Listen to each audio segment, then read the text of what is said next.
Hello, আজ আমরা 7-এর নিচে করি 4.8-এর টোটাল 4টে অঙ্ক আছে। এই 4টে অঙ্কই করে নেব। তো প্রথমে 1-এর অঙ্কটা কি বলেছে দেখো।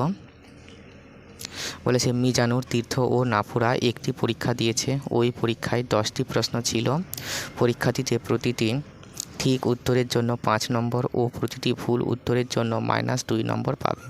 তাহলে এইটি আমাদের তথ্য। এই তথ্যের উপর ভিত্তি করে মিজানুর, তীর্থ এবং নাফুরা কত নম্বর পাবে সেটা আমাদের খুঁজে বের করতে হবে। ঠিক আছে, এখানে মূল ব্যাপার হচ্ছে মিজানুর, তীর্থ এবং নাফুরা টোটাল 10টা প্রশ্নেরই উত্তর দিয়েছে, কিন্তু এই 10টা প্রশ্নের মধ্যে কিছু অঙ্ক ভুল গেছে, আবার কিছু অঙ্ক ঠিক হয়েছে। সেই ভিত্তিতে কে কত নম্বর পাবে সেটা আমাদের খুঁজে বের করতে হবে। তো দেখো, তাহলে প্রথমে আমরা কি লিখব, যে এখানে শুরু করব যে পরীক্ষায় মোট প্রশ্ন সমান এই যে 10টি, তাহলে 10টি। পরীক্ষাটিতে প্রতিটি ঠিক উত্তরের জন্য 5 নম্বর। তাহলে আমরা একটু সংক্ষেপে লিখে দেব যে ঠিক উত্তরের জন্য 5 নম্বর। ঠিক আছে, প্রতিটি ভুল উত্তরের জন্য -2 নম্বর পাবে। তাহলে ভুল উত্তরের জন্য আচ্ছা, এটা প্রতিটি লিখবে। প্রতিটি ভুল উত্তরের জন্য -2 নম্বর। তো এটাও লিখে দেবে যে প্রতিটি ঠিক উত্তরের জন্য 5 নম্বর। এবারে কি করা যাবে দেখো, তাহলে মিজানুর, আমি এর অ্যান্সারটা বার করছি এখানে। তো আমি এখানে এ লিখে দিচ্ছি। বলেছে মিজানুর 6টি প্রশ্নের ঠিক উত্তর দিয়েছে। তাহলে 6টি প্রশ্নের ঠিক উত্তর দিয়েছে মানে কি হচ্ছে, তাহলে এক একটির জন্য হচ্ছে 5 নম্বর। তাহলে 6টির জন্য ক নম্বর, তাহলে 6 গুণ 5 নম্বর। ঠিক আছে, তার মানে 30 নম্বর হয়ে যাবে। আবার বাকি 4টি প্রশ্নের উত্তর ভুল দিয়েছে। তাহলে 4টি প্রশ্নের উত্তর ভুল দিয়েছে, তাহলে 4 আর এক একটি ভুলের জন্য কত করে কাটা যাচ্ছে নাম্বার, -2 নম্বর করে পাচ্ছে। তার জন্য এখানে গুণ -2। ঠিক আছে, এই হচ্ছে আমাদের ব্যাপার। তো আমাদের কি উত্তর চেয়েছে, প্রতি ক্ষেত্রে কে কত নম্বর পাবে হিসাব করি। তাহলে এখানে যে এই মিজানুরের প্রাপ্ত নম্বরটা হবে ঠিক এবং ভুল মিলিয়ে প্রাপ্ত নম্বর হবে। তার জন্য ঠিক হচ্ছে কত, 6টি ঠিক, এক একটির জন্য 5 নম্বর, মানে 6 5 30। আর ভুল হয়েছে কত, 4টি, এবং এক একটি ভুলের জন্য -2 করে পাচ্ছে, এই জন্য 4 গুণ -2। এবারে ঠিক আর ভুল মিলিয়ে টোটাল কত নাম্বার হয়েছে এটা আমাদের বের করতে হবে। এর জন্য এটা আমরা প্লাস দিতে পারি। তাহলে সমান, তাহলে 6-এর সঙ্গে যদি 5 গুণ করি, 6 5 30, আর এখানে প্লাস করতে প্লাস। তো এখানে এই গুণটা আমরা একটু করে নিই। তো এই যে 4-এর আগে কিছু নাই মনে আছে প্লাস, তাহলে এখানে আছে প্লাস আর এখানে আছে মাইনাস। তাহলে প্লাসে মাইনাসে কি হয়, মাইনাস। 4-এর সাথে যদি 2 গুণ করো, 4 দুগুণে হবে 8। তাহলে যেহেতু -8, এই জন্য এটাকে বন্ধনীর মধ্যে রাখতে হবে। সমান এখানে 30, আবার দেখো এখানে প্লাসে আর এখানে মাইনাস, তাহলে প্লাসে মাইনাস হচ্ছে মাইনাস। তাহলে 30 থেকে যদি 8 বাদ যায় তাহলে হয়ে যাবে 22, তাই তো।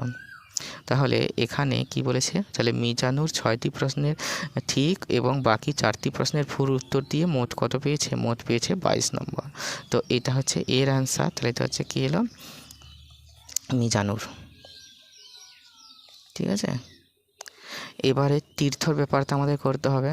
তো তীর্থ কি করেছে, 5টি প্রশ্নের উত্তর ঠিক করেছে এবং বাকি 5টি প্রশ্নের উত্তর ভুল করেছে। তাহলে মিজানুর 5টি প্রশ্নের উত্তর ঠিক করেছে। তো আমি এখানে বিয়ের দাগটা দিয়ে দিচ্ছি। তাহলে 5টি প্রশ্নের উত্তর ঠিক, তাহলে 5, আর এক একটি ঠিক উত্তরের জন্য কত করে পায়, এই যে 5 নম্বর করে, তাহলে 5 গুণ 5। এবারে কি বলেছে, 5টি প্রশ্নের ভুল, তাহলে 5 এক একটি ভুলের জন্য কত করে কাটা যাচ্ছে, এই যে 2 করে, তাহলে 5 গুণ -2। এবারে ঠিক আর ভুল মিলিয়ে কত পেয়েছে সেটা আমাদের খুঁজে বের করতে হবে। এজন্য এটাকে প্লাস দিয়ে দিতে হবে, তাই তো। মানে ঠিক আর ভুল মিলিয়ে যেতে হবে, সেটাই তো তার প্রাপ্ত নাম্বার হবে। তো সমান তাহলে 5-এর সাথে 5 গুণ করলে 5 5-এ হচ্ছে 25, আর এখানে প্লাস করতে প্লাস, দেখো 5-এর আগে কিছু নাই মনে আছে প্লাস, তাহলে প্লাসে মাইনাসে হচ্ছে মাইনাস, 5-এর সাথে 2 গুণ করো, 5 দুগুণে হবে 10, আর যেহেতু প্লাস মাইনাস পরপর হয়ে যাচ্ছে এই জন্য এটাকে বন্ধনী দিয়ে দিতে হবে। তো সমান, তাহলে 25, এখানে আছে প্লাস, এখানে আছে মাইনাস, তাহলে প্লাসে মাইনাসে হচ্ছে মাইনাস 10, 25-এর থেকে যদি 10 বাদ যায় তাহলে হয়ে যাবে 15।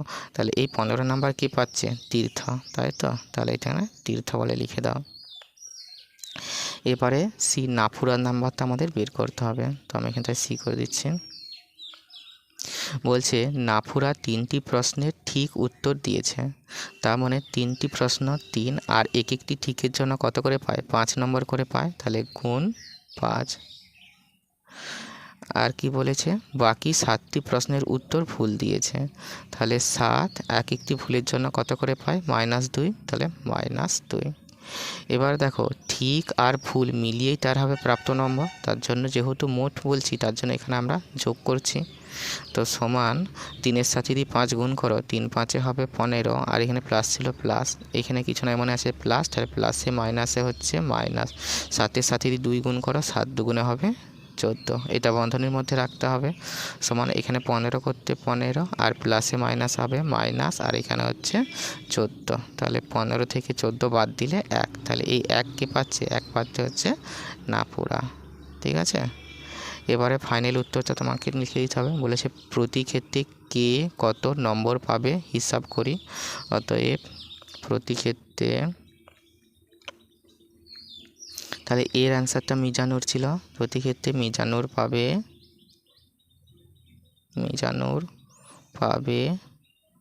22 নম্বর। তারপরে বি এরটা কি ছিল? তীর্থ, এই যে বি এটা হচ্ছে তীর্থ, তাহলে প্রতি ক্ষেত্রে তীর্থ পাবে 15 নম্বর। আর এবার সি এরটা নাফুরা, তাহলে এখানে সি দিয়ে দাও, প্রতি ক্ষেত্রে নাফুরা পাবে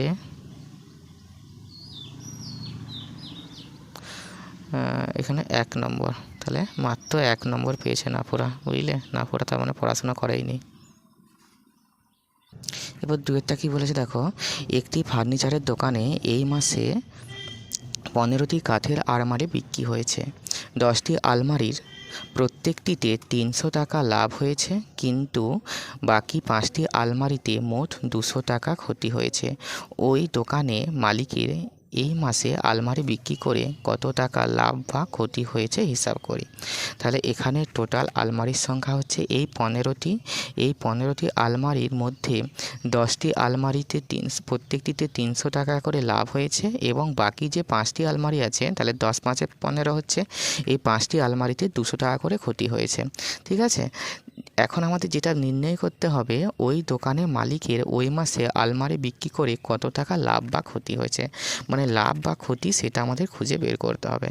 তাহলে প্রথমে আমাদের কি করতে হবে দেখো, তাহলে 10টি আলমারিতে প্রত্যেকটিতে 300 টাকা লাভ হয়েছে, তার মানে কত টাকা হয়েছে সেটা আমাদের বের করতে হবে। দেখো তাহলে 10টি আলমারিতে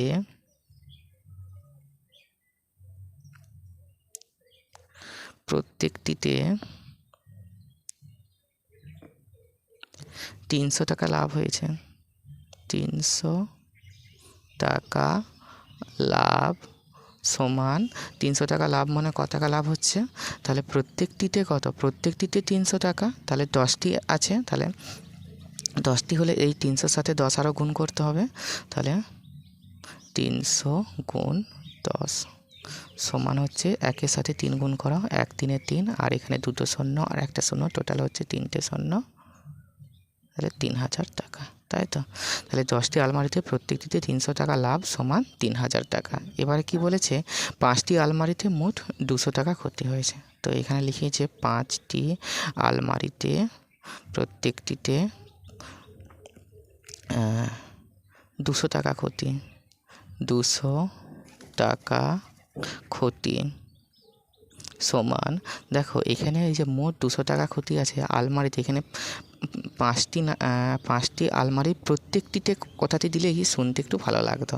তাহলে 5টি আলমারিতে প্রত্যেকটিতে 200 টাকা ক্ষতি সমান 200 গুণ 5, তাই তো সমান কত হচ্ছে?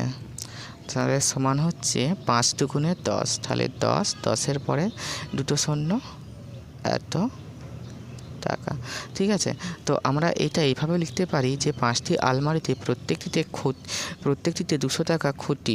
আচ্ছা ঠিক আছে, 200 টাকা ক্ষতি না করে আমরা যদি এখানে লাভ শব্দ বুঝিয়ে দিই সে করলেও হবে লাভ। ঠিক আছে, লাভ। আর লাভ যখন করব তখন এটা কি করব, তখন এইটা কিন্তু যেহেতু 200 টাকা করে ক্ষতি হচ্ছে এই জন্য এটাকে আমরা তখন মাইনাস দিয়ে দেবো। তাহলে আমাদের এখানে যে আনসারটা আসবে প্লাস মাইনাসে প্লাসে হবে মাইনাস, তাহলে এটা কত হবে? মাইনাস 1000 টাকা, তাই তো। তাহলে অতএব মোট 10 আর এখানে 5, 10 যোগ 5 সমান এতটি আলমারিতে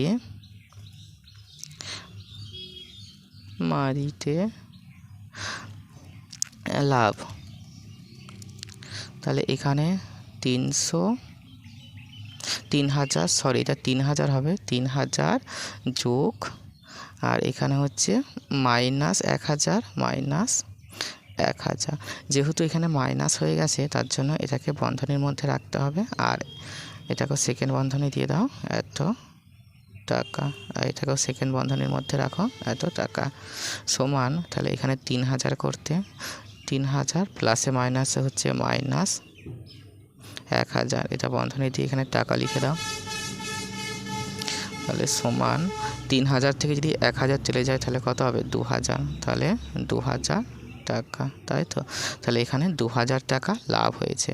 তো এক্ষেত্রে যদি আমাদের এখানের এই লাভ হতো কিন্তু বাই চান্স যদি অ্যান্সারটা মাইনাসে চলে আসতো তখন আমরা কি বলতাম? তখন বলতাম যে 2000 টাকা ক্ষতি হয়েছে। যেহেতু এখানে প্লাসে অ্যান্সারটা এসেছে তাহলে আমরা কি বলতে পারি? বিক্রি করে কত টাকা লাভ বা ক্ষতি হয়েছে? তো অবশ্যই লাভ হয়েছে কত টাকা? 2000 টাকা। তাহলে লিখবো যে ওই ফার্নিচারের দোকানে, অতএব আচ্ছা ওই ফার্নিচারের দোকানে লাভ হয়েছে 2000 টাকা। তো অতএব দিয়ে অ্যান্সারটা অবশ্যই লিখে নেবে। বলছে দেখো আচ্ছা 3-এর অঙ্কটা, একটি কয়লার খনিতে একটি লিফট মাটি থেকে শুরু করে প্রতি মিনিটে 6 মিটার নামছে। লিফটটি নিচ থেকে নামা শুরু করার 30 মিনিট পর তার অবস্থান কোথায় হবে দেখি। যদি লিফটটি 20 মিটার উঁচু থেকে নামতে শুরু করতো তবে 30 মিনিট পরে লিফটটি কী অবস্থানে থাকে দেখি। তো প্রথমে কি করতে হয়েছে দেখো, মানে এখানে কয়লা খনির একটি লিফট আছে, সেই লিফটটা 1 মিনিটে 6 মিটার নামছে। এবার কি হচ্ছে, লিফটটি নিচ থেকে নামা শুরু করার 30 মিনিটে কোথায় অবস্থান হবে। ঠিক আছে, তাহলে 1 মিনিটে নামছে 6 মিটার, 30 মিনিটে কোথায় অবস্থান করবে সেটা আমাদের বের করতে হবে। তো এর সঙ্গে একটু কথা জেনে রাখো, যদি কোনো লিফট মাটির নিচে অবস্থান করে তাহলে তার যেটা অ্যান্সার আসবে সেটা হচ্ছে মাইনাসে। আর কোনো লিফট যদি মাটির উপর থেকে নামতে শুরু করে তাহলে যতটুকু নামতে শুরু করবে সেটা সবসময় প্লাসে হবে। ঠিক আছে, এই দুটি কথা মনে রাখলেই হবে। তো এবার দেখো অঙ্কটা আমরা শুরু করছি। তো প্রতি মিনিটে 6 মিটার নামছে, তো এখানে লেখো লিফটটি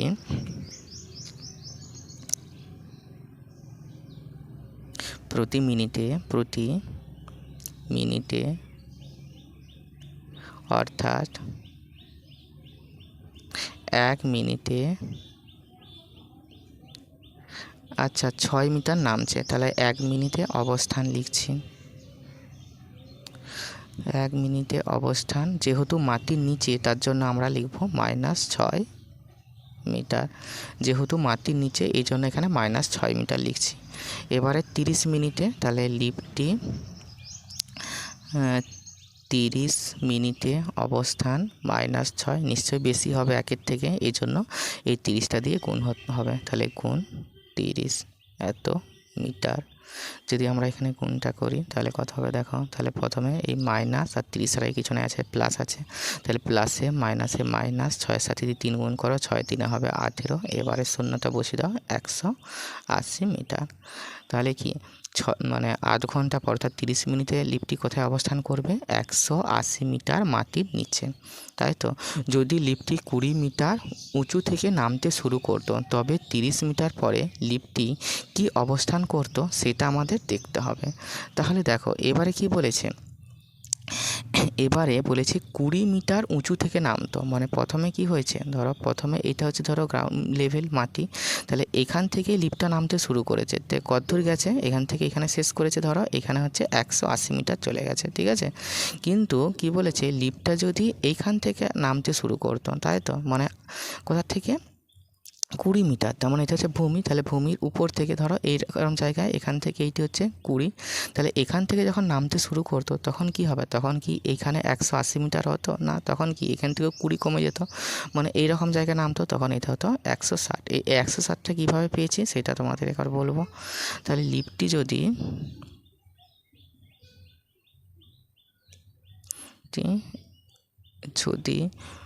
20 মিটার উঁচু থেকে নামতো, 20 মিটার উঁচু থেকে নামতো,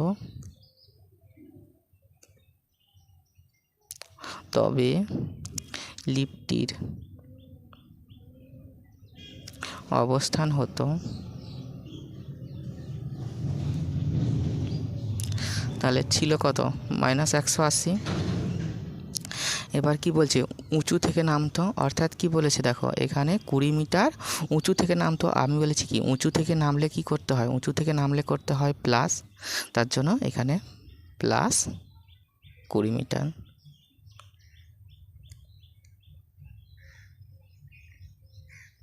সমান -100। আচ্ছা, এখানে মাইনাস আর প্লাস পাশাপাশি আছে, তাহলে আমাদের এখানে বিয়োগই করতে হবে, বিয়োগ করতে হবে এবং বড় চিহ্নটা রয়ে যাবে, তাই বড় থেকে ছোট বিয়োগ করতে হবে। তাহলে এখানে 180 মাইনাসে আছে আর 20 আছে প্লাসে, তাহলে কি কার বড় চিহ্ন, 180-র বড়, 180 হচ্ছে মাইনাসে বড় চিহ্ন, তার জন্য এখানে মাইনাস থাকছে। এরপর 120 থেকে যদি 180 থেকে যদি 20 চলে যায় তাহলে হয়ে যাবে 160 মিটার। তা আমাদের এখানে দুটো অ্যান্সারই হয়ে গেল, তাই তো। তাহলে 30 মিনিট পরে মানে লিফটটি কোথায় অবস্থান করছে, মানে যদি 20 মিটার উপর থেকে নামানো হয় তাহলে 30 মিনিট পরে লিফটটি অবস্থান করবে 160 মিটার মাটির নিচে, আর যদি এই 20 মিটার ছাড়ো একদম ভূমি থেকে যদি নামানো হয় এখান থেকে, তাহলে লিফটটি অবস্থান করবে 180 মিটারে, তাই তো। এখানে 180 মিটারে দুটো উত্তরই আমাদের হয়ে গেল। তাহলে আমরা এখান থেকে এই উত্তর লিখে দিই যে লিফটটি নিচ থেকে নামা শুরু করলে 30 মিনিট পরে লিফটটি কোথায় অবস্থান হবে। তো এইটা হচ্ছে এই যে অ্যান্সারটা কোথায় অবস্থান হবে সেটা হচ্ছে -180 মিটার অবস্থান হবে, আর যদি 20 মিটার উপর থেকে নামা শুরু হতো তাহলে 30 মিনিটে অবস্থান হতো 160। তো দেখো যদি আমি অবস্থান কোথাটা লিখি তাহলে কিন্তু মাইনাস কোথাটি আমরা অবশ্যই দেব, আর যদি আমরা মাটির নিচে শব্দটি ব্যবহার করি তাহলে কিন্তু আমরা এখানে মাইনাসটা দেব না। তো আমি যদি অ্যান্সারটা লিখছি কীভাবে সেটা লিখলে তোমাদের ব্যাপারটা অনেকটা ক্লিয়ার হবে। তো লিফটটি, আচ্ছা 30 মিনিট পর লিফটটি কোথায় থাকে দেখি, যদি এখানে অতএব এর প্রথমের অ্যান্সারটা, অতএব 30 মিনিট পর লিফটটির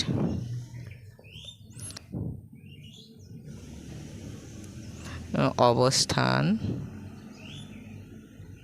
হবে 180 মিটার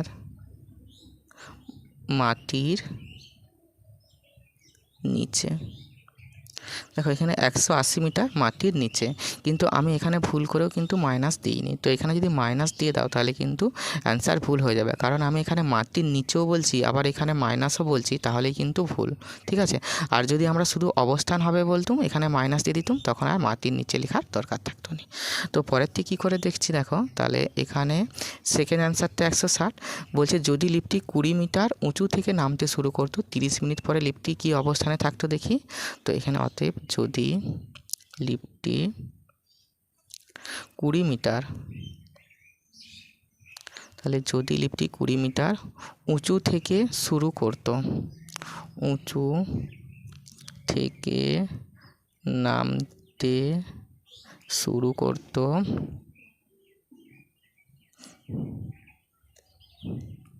শুরু করতে তবে 30 মিনিট পরে, তবে 30 মিনিট পরে লিফটটি কী অবস্থানে থাকতো? লিফটটির অবস্থান হতো -160 মিটারে, তাই তো? তো যদি এই মাইনাসটি না লিখতে চাও তাহলে তবে লিফটটির অবস্থান হতো 160 মিটার মাটির নিচে, এটা লিখতে হবে তো তখন।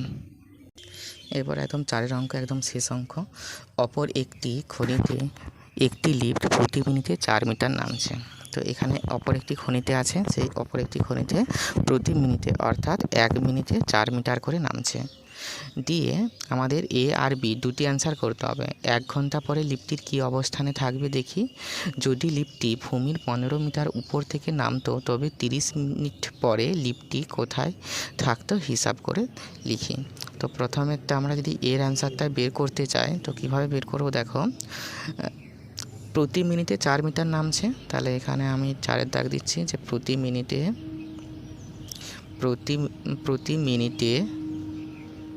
অর্থাৎ 1 মিনিটে লিফটটির অবস্থান 4 মিটার নামছে, মানে নিচে নামছে মানে আমরা মাইনাস করতে পারি, -4 মিটার, তাহলে মাটির নিচে মানেই মাইনাস, আমি আগেই বলেছি। এবারে কি 1 ঘন্টা পরে লিফটটির কী অবস্থানে থাকবে, তাহলে 1 ঘন্টা বলতে কত, তাহলে আমরা জানি যে 1 ঘন্টা সমান 60 মিনিট, তাহলে 60 মিনিটে লিফটটির অবস্থান নিশ্চয়ই বেশি হবে, আর বেশি হলে গুণ করতে হয়, তাহলে এখানে -4 গুণিত এখানে এই 60, তাহলে মিটার। তাহলে আমরা যদি করা যাক তাহলে মাইনাস, আর এখানে কিছু না মনে আছে প্লাস, তাহলে মাইনাসে প্লাসে হচ্ছে মাইনাস, 6-এর সাথে যদি 4 গুণ করো 6-4 হবে 24, আর এখানে এই 0, তাহলে 240 মিটার, তাই তো, -240 মিটার। তাহলে এটা আমাদের এর অ্যান্সারটা হয়ে গেল। 1 ঘন্টা পরে লিফটটি কী অবস্থানে থাকবে দেখি। অতএব 1 ঘন্টা পরে লিফটটি, যেহেতু মাইনাস বেরিয়েছে এজন্য আমরা বলতে পারি যে 240 মিটার মাটির নিচে থাকবে। এবারে বলেছে যদি লিফটটি 15 মিটার উপর থেকে নামতো তবে 30 মিনিট পরে লিফটটি কোথায় থাকতো হিসাব করে লিখি।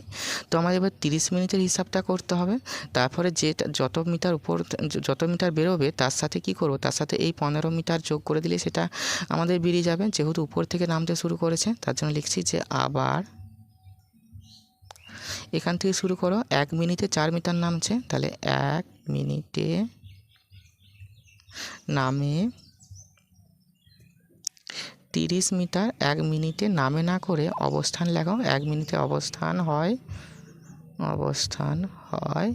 -4 মিটার, তাই তো। এখানে 30 মিনিটে, তাহলে 30 মিনিটে অবস্থান হয়, নিশ্চয়ই বেশি হবে, 1 মিনিটের চেয়ে 30 মিনিটে অবস্থান বেশি হবে, আর বেশি হলে গুণ করতে হয়, তাহলে -4 গুণ এখানে এই 30 মিটার, তাহলে এখানে আছে মাইনাস, এখানে কিছু নাই মনে আছে প্লাস, তাহলে মাইনাসে প্লাসে কি হয়, মাইনাসই হয়, তাহলে এখানে মাইনাস, তাহলে 4-এর সাথে যদি 3 গুণ করো 4 3 হবে 12, আর এখানে 0 মানে 120 মিটার। তাহলে 30 মিনিট পরে লিফটটির কোথায় অবস্থান হবে বলো, 120 মিটার মাটির নিচে। কিন্তু কি বলেছে এখানে 15 মিটার উপর থেকে যদি নামতো, যেহেতু লিফটটি 15 মিটার উপর থেকে নামতো, উপর থেকে নামছে, তাই তো, যেহেতু 15 মিটার উপর থেকে নামছে তাই লিফটটির অবস্থান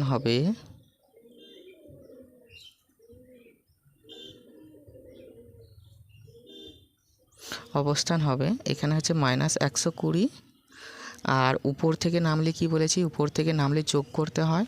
কত মিটার উপর থেকে নামছে, 30 মিটার উপর থেকে নামছে, 15 মিটার, এই জন্য আমরা 15 মিটার যোগ করব। উপর থেকে নামলে আমাদের এখানে যোগ করতে হবে। তাহলে এটা হচ্ছে মিটার। তাহলে যোগটা যদি করা যাক, করলে কী হবে বলো। তাহলে দেখো এইখানে আছে বিয়োগ আর এখানে আছে যোগ। তাহলে বিয়োগ এবং যোগ যদি পাশাপাশি থাকে তাহলে অবশ্যই বিয়োগই করতে হবে, যে বড় থেকে ছোট এবং বড় চিহ্নটি রয়ে যাবে। তো 120 আর 15-এর মধ্যে কে বড়, 120 বড়, তাহলে বড় চিহ্ন হচ্ছে মাইনাস। এবার বড় থেকে ছোট বিয়োগ করি, তাহলে 5 কত দিলে 10, 5টিতে হাতে রইল 1, 1 একে 2, তাহলে 2 আর এখানেও 2, 2 দিয়ে মিলে গেলে 0, আর এখানে 1 করতে 1, তাহলে 105 মিটার। ঠিক আছে, এটা আমাদের হয়ে গেল। তাহলে দুটো অ্যান্সারই হয়ে গেল। তাহলে এখানে 1 ঘন্টা পর লিফটটির অবস্থান থাকবে কোথায় দেখি। তাহলে এখানে 1 ঘন্টা পর লিফটটি 240 মিটার মাটির নিচে থাকবে। আর যদি লিফটটিকে 15 মিটার উপর থেকে নামতো তবে 30 মিনিট পর লিফটটি কোথায় থাকতো দেখি। তো এখানে দেখো লিফটটি যদি 15 মিটার উপর থেকে নামছে তাহলে 30 মিনিট পরে লিফটটির কোথায় অবস্থান হচ্ছে, -105 মিটার, তাই তো -100, অর্থাৎ 105 মিটার মাটির নিচে। Thank you.